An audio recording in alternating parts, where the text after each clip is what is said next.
Praise lord. మీ అందరికీ దేవుడి నామమున వందనాలు. బాగున్నారా? ఈరోజు దేవునికి వాగ్దానం తప్పక మీ జీవితం నెరవేరాలని ప్రభుకి ప్రార్థన చేస్తున్నాను. మీరు ప్రార్థన చేయండి.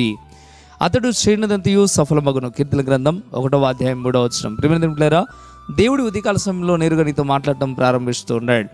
అతడు చేయనిదంతయు సఫలమగును అని చెప్పడం ప్రారంభిస్తూ ఉన్నాడు. ఇంతకీ ఎవరతడు, ఏం చేస్తున్నాడు, ఎందుకు సఫలమవుతా ఉంది అనే విషయాన్ని మనం ఆలోచించాలి. ఇదే కీర్తన గ్రంథం 1వ అధ్యాయం 1వ వచనం చూడగలిగితే ఎవరు అతడు అనే విషయం మనకు తెలుస్తూ ఉంటుంది. అతడు దుష్టుల ఆలోచన చొప్పున నడవక, పాపుల మార్గం నిలవక, అపహాసకులు కూర్చుని చోటున కూర్చుండక. ఈ వ్యక్తి 3 చోట్ల కూర్చోవట్లేదు, అందుకే అతను సక్సెస్ అవుతూ ఉన్నాడు. అపహాసకులు కూర్చుని చోటున కూర్చోవట్లేదు, దుష్టుని ఆలోచన చొప్పున నడవట్లేదు, పాపుల మార్గంలో నిలవట్లేదు. ఈ 3 చేయకుండా ఉన్నాడు. మరలా అంతేకాకుండా 2వ వచనంలో మనం చూస్తూ ఉంటాం. అక్కడ స్పష్టంగా రాయబడి ఉంది, యెహోవా ధర్మశాస్త్రమునందు ఆనందించు, దివారాత్రములు దాన్ని ధ్యానిస్తూ ఉన్నాడు. అందుకే అతడు చేసేదంతా సఫలమవుతా ఉంది. ఈ రోజున ఒకవేళ దుష్టుల ఆలోచన చొప్పున ప్రకారం నడుస్తూ ఉన్నావా? ఇదిగో అపహాసకులు కూర్చుని చోటున కూర్చుంటున్నావా? ఇదిగో దేవుడికి ఇష్టం లేని చెడ్డ కార్యాల్లో నువ్వు పొందుతూ ఉన్నావా? అయితే నువ్వు ఎప్పుడూ సక్సెస్ అవ్వలేవు. దేవుడు చెప్తా ఉన్నాడు, నువ్వు సక్సెస్ అవ్వాలంటే తప్పక దుష్టుల ఆలోచన చొప్పున నడవకండి, అపహాసకులు కూర్చుండి చోటున కూర్చోవద్దు, హేళన చేసేవారి మధ్య మీరు ఉండొద్దు అనే విషయాన్ని దేవుడు స్పష్టంగా చెప్తా ఉన్నాడు. ఈ రోజున వీటిని విడిచిపెట్టి దేవుని యొక్క వాక్యాన్ని చదవడంలో, దేవుని యందు ఆనందించడంలో నువ్వు ఎప్పుడైతే సిద్ధపాటు కలిగి ఉంటావో, దేవుడు తప్పక నువ్వు చేసే ప్రతి పనిని సక్సెస్ చేస్తాడు. దేవుడే నీకు తోడుంటాడు. బైబిల్ గ్రంథంలో మనం చూడగలిగితే దావీదు చాలా చిన్నవాడు, కానీ దేవుని మాట విన్నాడు, దేవుని వాక్యం ప్రకారం నడిచాడు, దేవుని స్తుతించాడు. అంతేగాక తన పనిలో తాను నమ్మకంగా ఉన్నాడు.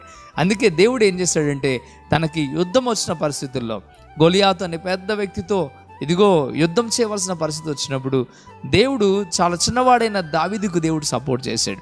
ఆయన వడిసెలు పెట్టి కొట్టినప్పుడు దేవుడు తన హస్తము చేత గొలియాతును నెట్టగా దావీదు పాదాల మీద అతను పడిపోగా ఇదిగో దావీదు తన మీద విజయం పొందాడు. దేవుడు సహాయం చేయకపోతే దావీదు విజయం పొందేవాడు కాదు. ఈ రోజున దేవుడు తప్పక నీకు కూడా సహాయం చేయాలని ఆశ కలిగి ఉన్నాడు. కానీ దావీదులాగా నువ్వు ఉండగలిగితే, దావీదులాగా దుష్టుని ఆలోచించప్పుడు నడవకుండా దేవుని మార్గంలో నువ్వు నడవగలిగితే, దావీదులాగా పాపపు జోలికి వెళ్ళకుండా దేవునితో నువ్వు ఉండగలిగితే, తప్పక ఒకసారి ఆలోచించండి, అర్థం చేసుకోండి. దేవుడు తేటగా ఈ సమయంలో చెప్తున్న మాట ఒకటే. ఏమంటున్నాడయ్యా అంటే, ఇదిగో తప్పక మీరు యెహోవా ధర్మశాస్త్రమునందు ఆనందించండి. ఎప్పుడైతే నాలో ఆనందిస్తారో తప్పక నేను మీకు సక్సెస్ ఇస్తాను. మీరు చేసే ప్రతి పనిలో నేను తోడుగా ఉంటా, విజయాన్ని నేను ఇస్తానని దేవుడు చెప్పడం ప్రారంభిస్తూ ఉన్నాడు.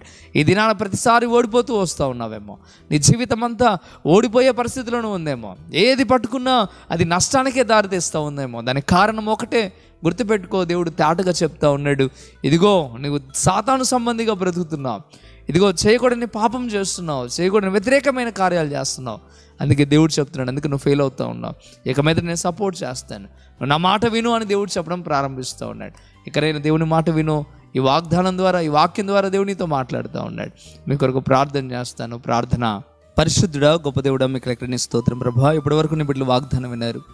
ఎవరైతే వాగ్దానం ప్రకారం జీవించాలని ఆశ కలిగి ఉన్నారో వారందరినీ మీరు దీవించండి, ఆశీర్వదించండి ప్రభా. అయ్యా మీకు వందనాలు. నీ బిడ్డలందరూ సక్సెస్ అవ్వాలని నేను ఆశపడతా ఉన్నాను ప్రభా. మీరు కూడా ఆశపడతా ఉన్నారు. అందుకే నేరుగా ఈ ఉదయకాల సమయంలో నీ ప్రజలతో మీరు మాట్లాడారు, అందుని బట్టి వేలాది స్తోత్రం. అదే రీతిగా నైనా మీకు లెక్కలేని స్తోత్రం నైనా. ఎవరైతే విని దాని ప్రకారం చేయడానికి సిద్ధపాటు కలిగి ఉన్నారో వారందరినీ దీవించండి, వారి కుటుంబాలను దీవించండి, వారు చేసిన ప్రతి ఒక్క పనిని దీవించండి. ఏ విషయంలో అయితే వాళ్ళు సక్సెస్ అవ్వాలని ఆశపడుతున్నారో ఆ విషయంలో సక్సెస్ అవ్వడానికి గల కారణం ఏంటో మీరు చెప్పారు. ఆ రీతిగా నీ బిడ్డలు ఉన్నట్టుకు సహాయము దయచేయమని, బలపరిచి స్థిరపరచమని, ఉదయకాలపు దీవెనలు నీ అయా నీ బిడ్డలతో నింపి బలపరిచి స్థిరపరచమని యేసయ్య నామములో మీకు బతిమలాడి పెట్టుకుంటున్నాం తండ్రి. ఆమేన్, ఆమేన్. ప్రియమైన బిడ్డలారా, ఈ వాగ్దానం ద్వారా మీరు బలపరచబడినట్లయితే తప్పక వీడియోని లైక్ చేయండి, అనేకులకు షేర్ చేయండి. అంతేకాకుండా ఇంకా అనేకమైన దేవుని వాక్యాలు విని బలపడాలని ఆశ మీకు ఉండినట్లయితే తప్పక కృపా టీవీ ఇండియా యూట్యూబ్ ఛానల్ని సబ్స్క్రైబ్ చేయండి. దేవుడు మిమ్మల్ని, మీ కుటుంబాలను దీవించి ఆశీర్వదించును గాక. ఆమేన్. God bless you.